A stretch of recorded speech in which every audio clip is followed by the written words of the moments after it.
ఈ phase 1 application వాళ్ళకి phase 2 phase 3 ఎలా ఉంది అనేది రిఫర్ ఇస్తున్నాను. సో ఇక్కడ మీరు చూసుకుంటుంటే స్క్రోల్ అవుతుంటే మీకు ఒకటి నోటిఫికేషన్ అని వస్తుంది.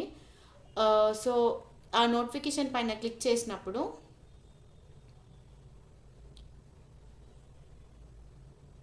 సో ఇక్కడ నోటిఫికేషన్ వచ్చింది కదండి, ఇక్కడ నోటిఫికేషన్ పైన క్లిక్ చేసినప్పుడు మీకు ఇక్కడ డేట్స్ ఇచ్చారనమాట.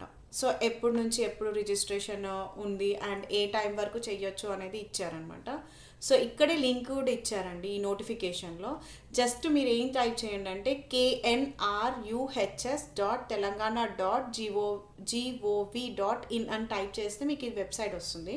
ఈ వెబ్సైట్లో స్క్రోల్ అవుతున్న లింక్స్లో ఒక నోటిఫికేషన్ లింక్ అనేది ఓపెన్ అవుతుంది అనమాట. అది ఓపెన్ అయిన తర్వాత ఇక్కడ మనకి పేజెస్ చూపిస్తుంది. ఇందులో ఇక్కడ పారామెడ్ TSCHE.in